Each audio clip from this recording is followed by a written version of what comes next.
2011'de tutuldu bu baraj. Geçen çok yağmurlarda 2026'dayız şu an. Geçen çok yağmurlarda çok doldu. Üstlerden su gitti. Bugün ben buraya böyle yolum düştü diye geldim.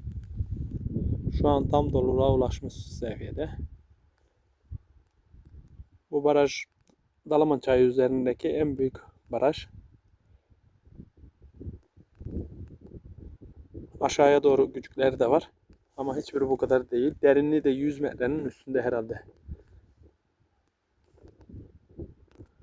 Dalaman ve Köyceğiz'in sınırları içinde. Eski Kadir Nanır'ın Tomruk bilimini çevirdiği çay burası. Şu Akkörük denilen yer de şurada ileride kalıyor.